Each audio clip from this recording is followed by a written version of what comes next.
When you imagine a Roman emperor, you might think of power beyond measure, armies at his command, treasures flowing from conquered lands, senators bowing in obedience. What could possibly trouble such a man? And yet, behind the marble statues and imperial tiles, Marcus Aurelius, the most powerful man of his time, wrestled with a silent adversary that no legion could defeat. That adversary was anxiety. This is the paradox at the heart of his life. A ruler of millions who still struggled with his own mind. He sat in palaces that echoed with gold and marble, but within was a storm of relentless thoughts. He feared betrayal from allies, revolt from provinces, defeat at the frontiers, plague that crept through his cities, and above all, the uncertainty of the future. Anxiety whispered to him as it whispers to us. What if everything collapses? What if you fail? What if tomorrow brings ruin? In his meditations, Marcus confesses this reality. These writings were not meant for us to read. They were his private diary, his attempts to talk to himself out of fear and back into reason. And what we find in those pages, again and again, reminders to himself, not to let the mind be shaken, not to fear what lay outside of his control, not to become a slave to anxious imaginings. You have power over your mind, you wrote, not outside events. Realize this and you will find strength. Behind these words, you can almost hear the tremor of a man repeating them in the dark, trying to steady himself. This is tempting to imagine Marcus as a stone figure, untouched by emotion. But that is a false picture. The very reason he returned to these reminders was because he felt anxiety deeply. He was not immune. He was engaged in a daily battle. That is why his lessons resonate so strongly with us today. If a man ruled Rome could feel the same tightness in his chest, the same racing thoughts we feel before a meeting, before a difficult conversation, before an uncertain tomorrow, then we know that anxiety is no respecter of status or strength. Consider the world he faced. Beyond Rome's borders, Germanic tribes pressed against frontiers, threatening invasion. In the east, Parthian forces clashed with Roman legions, bleeding the empire's strength. Inside the walls of the capital, senators plotted, rivals whispered, conspiracies lurked, and then, like a shadow that crept through every street, came the Antonine Plague, an epidemic that claimed the lives of soldiers, citizens, even members of the imperial family. Every day, Marcus awoke to new uncertainties. Could he trust his generals? Would the disease reach his children? Would Rome itself collapse under the weight of disaster? This was not abstract philosophy for him. Anxiety was not a problem in theory. It was a reality pressing upon him every hour. And yet, instead of drowning in it, Marcus sought a way through. He turned not to luxury, not to distractions, not to denial, but to philosophy. Stoicism became his weapon against the storm. Imagine him late at night, the empire silent, only the faint sound of soldiers patrolling the walls of his camp. He takes a wax tablet or parchment and begins to write, not for an audience, but for himself. Reminders to let go of what he cannot control, to face death calmly, to act with justice even if the world collapses around him. He writes, "Do not be anxious about the future. You will meet it, if you must, with the same reason you use today." These were not polished lines of rhetoric. They were lifelines, mantras, whispered to anchor a trembling mind. And this is where the story of Marcus Aurelius becomes more than history. It becomes a mirror. For though you may not command the legions, though you may not sit on the throne, you too have nights when anxiety sits at your side, like an unwelcome guest. You too have imagined worst-case scenarios, fed your mind spiraling to fears of what might happen tomorrow. And in those moments, the wisdom Marcus clung to is the same wisdom you can grasp. The emperor and the ordinary man are united by the same truth. Peace does not come from control of the world, but from mastery of the mind. The anxious emperor shows us something vital. Anxiety is not weakness. It is not a flaw reserved for the powerless. It is a human condition, arising wherever uncertainty and responsibility collide. Marcus felt it as keenly as we do. But what made him remarkable was not the absence of anxiety, but his refusal to let it govern him. He refused to hand the reins of his mind to fear. He reminded himself daily that events are beyond our choosing. But virtue, courage, reason, justice is always within reach. This is the first lesson of his example. Anxiety cannot be abolished by status, wealth, or power. If anything, these amplify it. The emperor worried about the same thing we do. What might go wrong tomorrow? The path out is the same for both of us. It lies not from running from fear, but in confronting it with philosophy, with daily disciplines of thought, with the courage to say, this moment is enough. The future is not mine yet. When you look at the statues of Marcus Aurelius, the stern face, the calm eyes, you are not seeing a man who never felt anxiety, you are seeing a man who felt it often, but who wrestled with it through Stoicism until he could stand upright despite it. That is what makes him an example worth following, not because he was free of anxiety, but because he learned to live with it without letting it rule him. To understand how Marcus Aurelius overcame anxiety, we must first understand what anxiety really is. It is not simply nervousness or fear. Fear responds to clear danger, a wild animal charging, a blade raised, a storm about to strike. Anxiety is subtler and more insidious. It is the mind running ahead of itself, inventing dangers that may never come, rehearsing tragedies that have not yet arrived.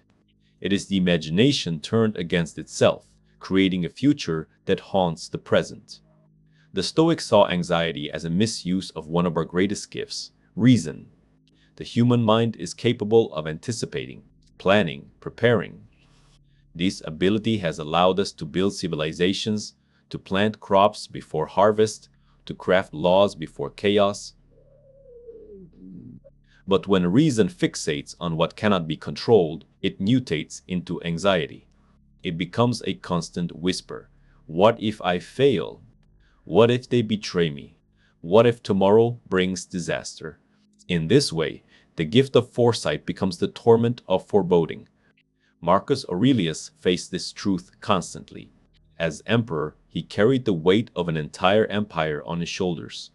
Every rumor of rebellion, every report of disease, every whisper in the Senate could spiral into endless what ifs. What if the frontier collapses? What if the legions turn against me? What if the plague destroys Rome? These were not imaginary threats, they were real possibilities. And yet, Marcus recognized that no amount of anxious rehearsing could change the outcome. The future would come whether he worried or not. In his meditations, he confronted this head on. Do not let your imagination be carried away by thoughts of what may happen. You will meet the future, if you must, with the same reason you use today. This is the essence of the Stoic answer to anxiety. The future is unknowable. To spend today drowning in visions of it is to waste the only moment you truly own. Anxiety pretends to prepare us, but more often it only paralyzes us. Look at how anxiety operates in your own life. You worry about what someone might think of you tomorrow. You worry about a conversation that hasn't yet happened. You replay possible scenarios of failure in your mind until your body reacts as if the disaster is already here. Your heart races, your chest tightens, your breath shortens. This is the cruelty of anxiety. It punishes you twice, once in imagination and perhaps once in reality, if the feared event even comes to pass. The Stoics sought to break this cycle by reminding themselves, why suffer imagined pain now? Real pain will be enough if it arrives. Seneca once wrote, we suffer more in imagination than in reality. This line could have been inscribed above Marcus's desk, for it captures the very mechanism of anxiety. The plague may come, but why die every day in dread before it does?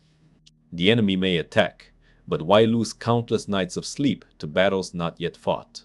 The mind invents disasters endlessly, yet most of them never arrive. And even when they do, they are rarely as catastrophic as our imagination painted them. This is not to say the Stoics denied the existence of danger. Marcus was no naive optimist. He did not believe that everything would turn out fine. He faced calamities directly, wars, death, disease. But he distinguished between preparing wisely and worrying endlessly. Preparation belongs to reason. Worry belongs to fear. Preparation strengthens us. Worry weakens us. Preparation acts in the present. Worry wanders in the future. This distinction is what allowed him to remain steady even in chaos. To Marcus, anxiety was also a sign of misplaced values. Why do we worry so much about what others think? Because we value reputation above virtue. Why do we worry so much about outcomes? Because we value success above integrity. Why do we worry about the length of our lives? Because we value longevity above living rightly. The Stoic project was to reorder these values. If virtue is the only true good, then nothing outside it, neither praise nor blame, neither victory nor defeat, neither life nor death, has power to disturb us. Anxiety loses its teeth when you no longer depend on fragile things for peace. Marcus knew this deeply. In Meditations, he tells himself, if you are distressed by anything external, it is not the thing itself that troubles you, but your judgment of it. And this you can revoke at any moment. Here he reveals the heart of anxiety. It is not the world that torments us, but our interpretation of the world. Change the interpretation, and the torment fades. The legions may rebel, the plague may spread, the Senate may conspire, but the emperor's mind remains his own. And if his mind remains steady, then he has not been conquered, no matter what happens outside. Think of the power of this insight in your own life. You may fear losing a job, a relationship, a reputation. These fears are real, but they are not truths. They are judgments you have made about what is necessary for happiness. If you revise the judgment, if you remind yourself that virtue, not circumstance, is the foundation of peace, then anxiety begins to dissolve. The storm outside may rage, but inside you carry calm. This is what anxiety ultimately teaches us. It reveals where we have placed our trust. If you trust fragile things, wealth, health, reputation, you will always tremble because these can be lost in an instant. But if you trust reason, virtue, and the discipline of the mind, you build on rock. The Stoics invite us to shift our trust, to move our anchor from the shifting tides of fortune to the steady ground of philosophy. Marcus Aurelius did this each day, returning to his writings as to a compass, reminding himself of the true direction when fear pulled him astray. Anxiety, then, is not merely an enemy. It is also a messenger. It points to where our attachments are too strong, where our values are disordered, where our trust has strayed into the fragile. To face anxiety with Stoicism is not only to quiet the noise, it is to learn from it, to see what it reveals, and to reorder our lives toward what cannot be taken. This was the path Marcus Aurelius walked, and it remains open to us today. Now some exciting news. Our channel now offers a members club. By joining it, you'll unlock exclusive benefits, deeper content dives, and personal insights.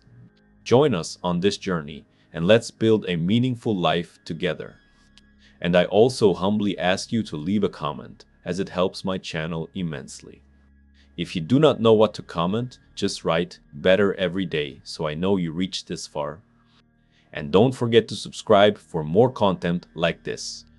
Also, I've linked some books on Stoicism that helped me become the man I am today, and will also help you achieve a Stoic mindset. When you open the Meditations of Marcus Aurelius, you are not reading a book in the usual sense. You are eavesdropping on a man's most private dialogue with himself.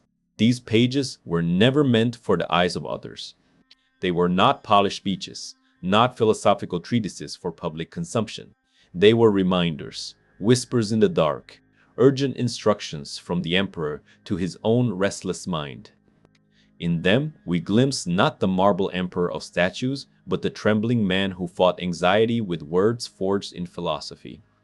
Marcus wrote in tents near battlefields, in palaces shadowed by conspiracies, during nights when plague spread through Rome. He had no therapist, no modern vocabulary for anxiety, no social safety net to lean upon. What he had was the discipline of self-examination.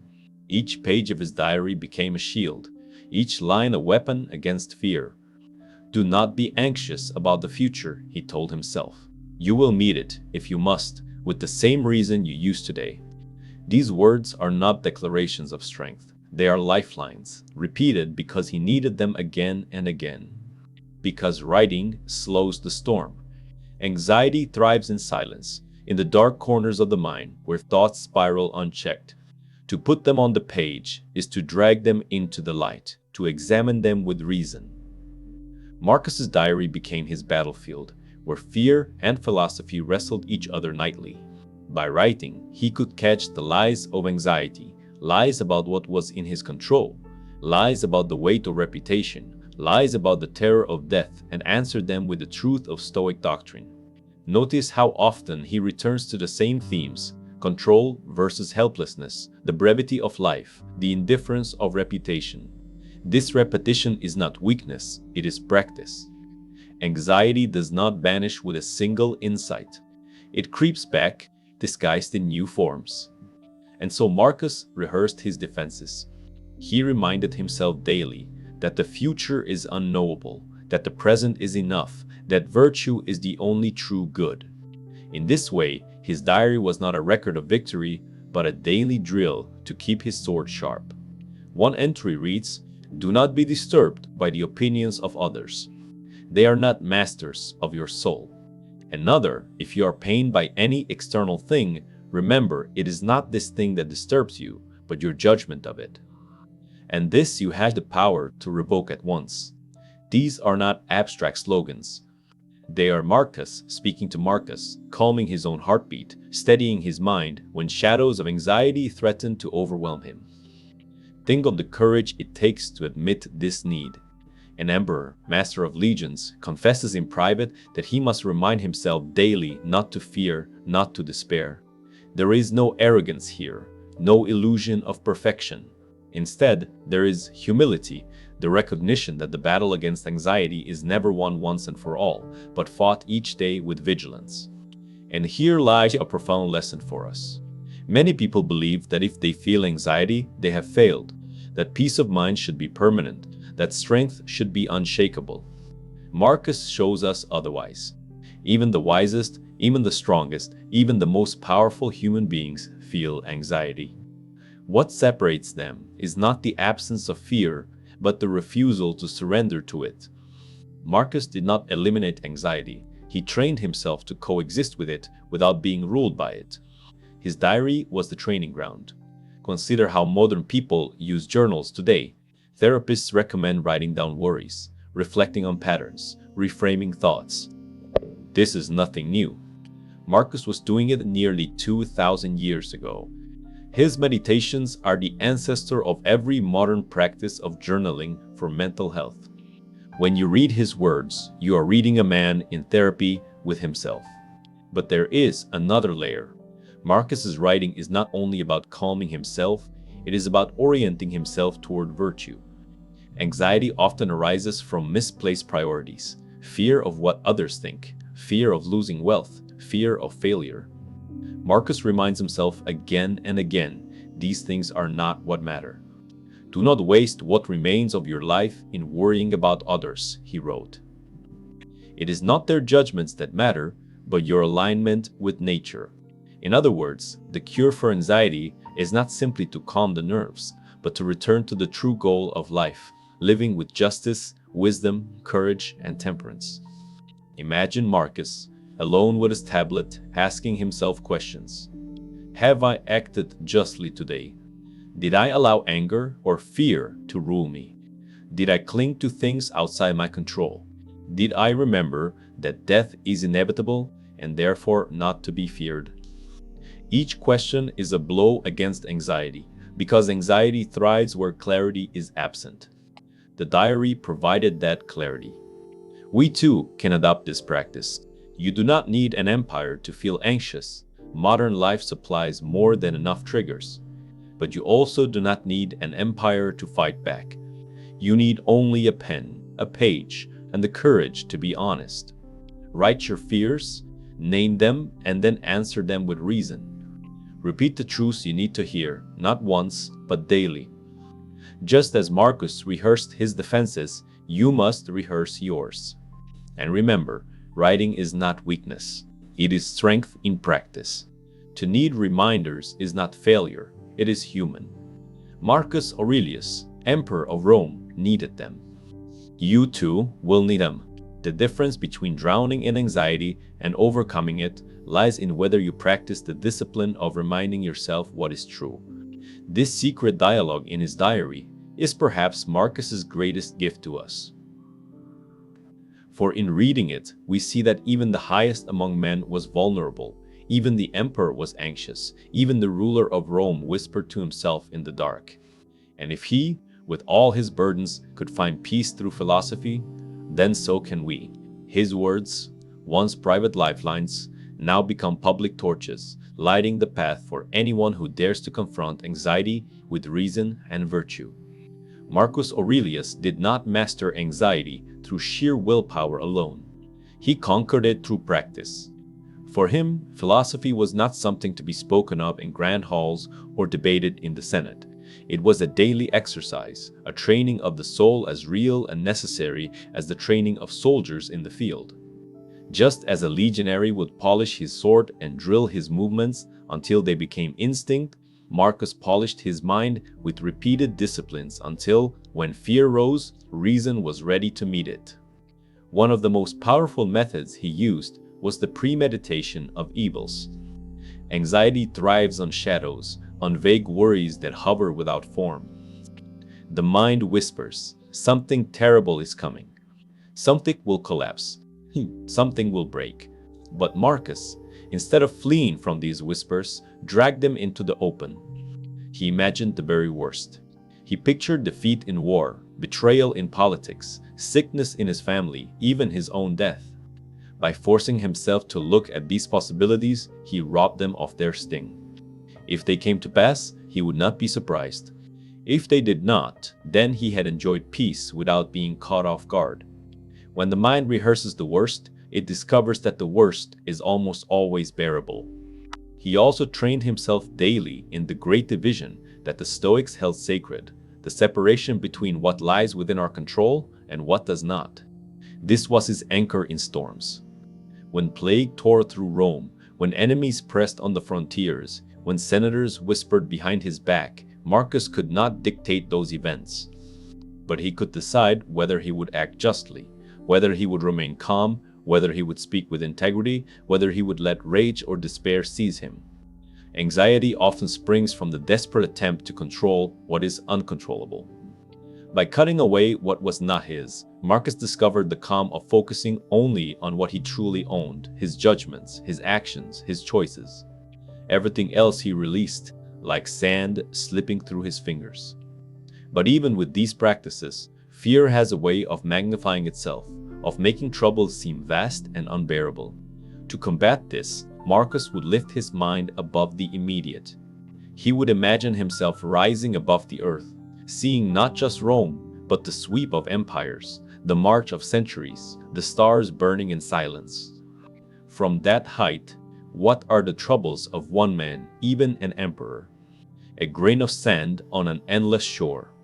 The anxiety that once felt enormous shrinks when placed against the immensity of time and space. He reminded himself often, all things pass swiftly, and soon both the worrier and the worry will be gone. Perspective was his medicine, and it remains ours as well. Yet Marcus also knew that fear feeds upon comfort. The softer we become, the more terrified we grow of losing ease. For this reason, he practiced voluntary hardship. He would strip life to its bare essentials: simple food, plain clothing, cold air, physical labor. By doing this willingly, he proved to himself that these things were not to be dreaded. If he could endure hunger by choice, then he need not tremble at the thought of scarcity. If he could bear the cold, then winter campaigns lost some of their terror. Each act of chosen discomfort was a rehearsal, a reminder that he could survive with less than fortune had given him. The more he embraced these hardships, the less grip anxiety had on his mind. Above all, his constant companion was writing. The pages of his meditations were not written for us, but for himself, a form of daily training. Each night or morning, he would take up his tablet and record the reminders he most needed to hear: that death is natural, that reputation is fleeting, that virtue is the only good. This was not idle reflection, it was the sharpening of a blade. By repeating the same truths again and again, he carved grooves in his soul deep enough that, when fear struck, his mind would fall back into them automatically. Writing became the forge where his anxious thoughts were melted down and reforged into clarity. These exercises were not grand gestures performed once and forgotten. They were humble disciplines practiced daily, relentlessly. Marcus understood that anxiety is not defeated in a single battle. It returns, like the tide. But just as the tide can never drown the shore completely, fear could never drown him as long as he drilled his defenses every day. He prepared for the worst so he would not be surprised. He focused only on what was his to control. He rose above his narrow view to see the vastness of life. He tested himself with chosen discomfort so he would not be broken by forced hardship. He wrote and wrote again until reason became his habit. And so the emperor, surrounded by war, plague, betrayal, and the crushing responsibilities of empire, learned to face each day with calm. Not because he never felt anxiety, but because he practiced until anxiety no longer ruled him. This is perhaps the greatest lesson we can take from him. For our anxieties, though different in scale, are the same in kind. We fear losing jobs, failing relationships, uncertain futures. The world is less vast than his empire, but the storms inside us are just as fierce. And the same exercises that steadied him can steady us. We too can imagine the worst, so that we rob it of surprise. We too can remember what belongs to us and what does not, letting go of the rest. We too can look from above, placing our worries in the perspective of history and eternity. We too can practice discomfort, reminding ourselves that life does not depend on luxury. And we too can write every day until the truth is etched deeply enough to resist the lies of fear. Marcus Aurelius was not born fearless. He became steadfast through training. And so can we. For the practices he left us are not the relics of an emperor. They are the tools of a human being who chose to live by reason instead of anxiety. His exercises are our inheritance, waiting for us to take them up, to drill them into our own lives, until, like him, we can stand in the storm and remain unshaken. When Marcus Aurelius rose to power, he did not inherit a peaceful empire. He inherited a world trembling on every side. To the north, Germanic tribes tested Rome's borders with relentless force. To the east, Parthian legions threatened the empire's balance of power. Within Rome itself, politics remained a nest of rivalries and treachery. And then, as if war and intrigue were not enough, the Antonine Plague swept across the land, cutting down soldiers, farmers, senators, and even those closest to Marcus himself. His reign, in truth, was a storm without pause. And yet, in the middle of this chaos, he displayed a serenity that astonished even his enemies. How could a man, burdened with the weight of millions of lives, not collapse under anxiety? How could he wake each day to reports of death, betrayal, and war, and still find clarity to act? The answer lies not in an absence of fear, but in the practice of philosophy. Marcus did not escape anxiety by denying it. He overcame it by refusing to be governed by it. Picture the emperor in his tent at the frontier, the murmurs of soldiers outside, the smoke of the camp rising into the night. His advisors bring reports of advancing enemies, of shortages in supplies, of conspiracies in Rome. Most rulers would panic, rushing from one decision to the next, consumed by dread of what might happen. Marcus instead returned to the teachings that had shaped him since youth. He reminded himself that the future was not his to control, only his response to it. He asked himself whether his actions aligned with justice, with courage, with reason. And once he was satisfied that they did, he allowed the rest to dissolve. His serenity was not the serenity of ignorance, but of clarity. This calm did not mean he was passive.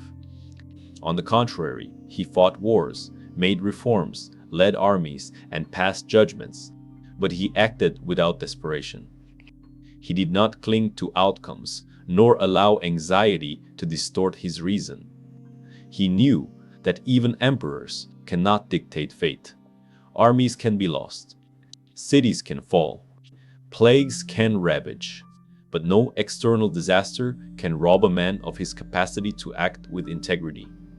For Marcus, that was enough. One of the greatest tests of his serenity came during the Antonine Plague. Tens of thousands died, including many in the military camps. Panic spread like fire. People demanded answers, sacrifices, miracles. An ordinary ruler might have sought scapegoats, might have fed the anxiety of the people to protect his image. Marcus did the opposite. He acknowledged the suffering honestly, refused to indulge in false hopes, and encouraged discipline and order where despair threatened to destroy cohesion. His ability to stand steady in the face of death gave courage to those around him. By mastering his own anxiety, he gave strength to an empire drowning in it. Another test came from betrayal. Avidius Cassius, one of his trusted generals, declared himself emperor, convinced Marcus had died or would soon be too weak to rule. The news could have shattered him. Anxiety could have consumed him. What if loyalty collapsed? What if his own soldiers turned against him? What if civil war destroyed Rome? But Marcus responded with calm. He did not curse his general, did not let rage blind him. He prepared to march if necessary, but when Cassius was killed by his own men before battle, Marcus grieved not with triumph but with sorrow, regretting that he had not been able to forgive him personally. His serenity turned what could have been a bloody conflict into a lesson in mercy. To govern in times of chaos requires more than power. It requires a soul that does not become chaos itself. Marcus Aurelius embodied this truth. He could not prevent wars, but he prevented war from consuming his reason. He could not stop plague, but he stopped despair from poisoning his judgment. He could not silence conspiracies, but he silenced the panic within his own heart. By doing this, he governed not only Rome, but himself. And perhaps that was the greater empire. This is why the Stoics taught that the true test of philosophy is not in peace, but in crisis. Anyone can speak calmly when the world is calm. True wisdom is revealed when the storm rises. Marcus showed the world that serenity is not the absence of suffering, but the refusal to be broken by it. He did not escape anxiety once and for all. He felt it every day, as every human does. But he met it with discipline, with perspective, with the steady reminder that the only true good is virtue. And in this way, he showed that even an emperor, surrounded by uncertainty, could live in freedom. For us, his example is a mirror. Our lives may not hold plagues or rebellions, but they hold job losses, illnesses, betrayals, and fears about tomorrow. Anxiety presses upon us no less strongly. Yet the same principles apply. We cannot dictate the outcome, but we can govern ourselves. We cannot stop others from disappointing us, but we can refuse to drown in bitterness. We cannot silence uncertainty, but we can train our minds not to be enslaved by it. Marcus Aurelius teaches us that serenity in chaos is possible, not because the storm ends, but because we learn to sail within it. He reminds us that anxiety does not vanish, but it can be met with discipline. And he proves, above all, that leadership begins with self-mastery. For what good is ruling others if you cannot rule your own mind? The emperor's reign was not remembered for luxury or ease, but for endurance. His empire did not collapse in his lifetime, though it strained and cracked. His armies did not abandon him, though they suffered. His people did not fall entirely to despair, because their ruler stood firm. He was not superhuman. He was a man who practiced philosophy with every breath, who wrote to himself as if his life depended on it, who remembered in every crisis that anxiety is not destiny. And because of that, he governed with serenity even when the world demanded panic. When we read the Meditations, it is tempting to leave Marcus Aurelius on his pedestal, the philosopher-emperor, the sage who ruled an empire while whispering wisdom to himself in the dead of night. But if we leave him there, untouchable and distant, we miss the point. His struggle with anxiety was not unique to emperors.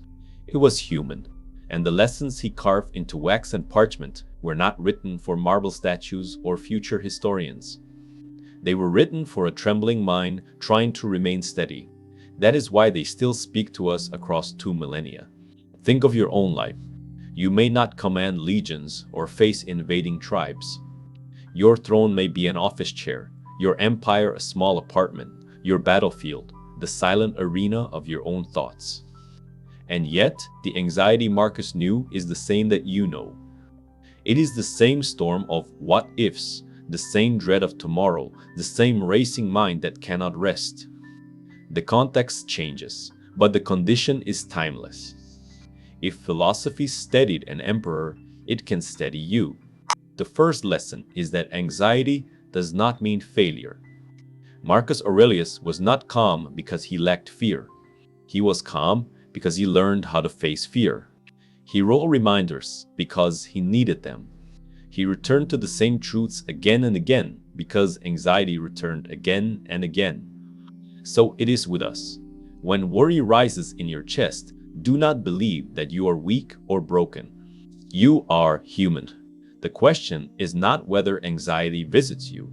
The question is whether you allow it to rule your life. The second lesson is the power of perspective. Marcus practiced rising above his immediate troubles, picturing the vastness of time and space until his worries shrank to specks. We too can step back. What seems catastrophic today may, in the perspective of years, prove small. Anxiety thrives when we narrow our vision. It withers when we widen it. When you remember that entire empires have risen and fallen, that entire generations have lived and died, the judgment of a colleague or the uncertainty of a week begins to lose its grip. The third lesson is the discipline of control. Marcus distinguished sharply between what was his to govern and what was not. He did not waste his strength on the uncontrollable. We too must learn this. You cannot control whether others like you, whether fortune turns in your favor, whether the world applauds your efforts. But you can control your honesty, your diligence, your integrity. Anxiety will always try to drag your mind into the realm of the uncontrollable. Philosophy drags it back. Each time you ask, is this mine to govern? You take a step away from fear. The fourth lesson is practice. Marcus did not wait for serenity to descend upon him. He trained for it. He imagined the worst to rob it of its sting. He embraced hardship to prove he could endure it. He wrote daily to remind himself of what was true. Freedom from anxiety does not come from a single insight or a single victory. It comes from repeated exercises, from discipline, from choosing again and again to return to reason when fear whispers in your ear. The fifth lesson is that serenity is contagious. Marcus's calm steadied not only himself but an entire empire. When plague and war threatened to tear Rome apart, his steadiness gave courage to others. So too in our lives. When you meet anxiety with calm, you do more than heal yourself. You give strength to those around you, your family, your friends, your colleagues. You become a lighthouse in their storm. This is not pride. It is responsibility. For the way you carry your anxiety teaches others how they might carry theirs. And finally, the sixth lesson. Anxiety can be transformed into wisdom. It reveals where your attachments are too strong, where your values are misaligned, where your trust has been misplaced. When you fear losing approval, anxiety teaches you that you have placed too much weight on reputation. When you fear losing comfort, it shows that you have grown dependent on luxury. When you fear the future, it exposes that you have forgotten the present. Each anxious thought, when examined with Stoic reason, becomes a teacher pointing you back to virtue. This is the legacy of Marcus Aurelius. Not a promise of a life without fear, but a demonstration of how to live with fear without being enslaved by it. He shows us that anxiety, confronted with discipline, can be dissolved into clarity. He shows us that philosophy is not abstract theory, but practical medicine. He shows us that even the highest throne is powerless against fear if the mind has not been trained, but that even the most ordinary person can find freedom if they practice. So, when anxiety rises in you, remember the emperor in his tent, whispering to himself by lamplight, writing the same truths again and again.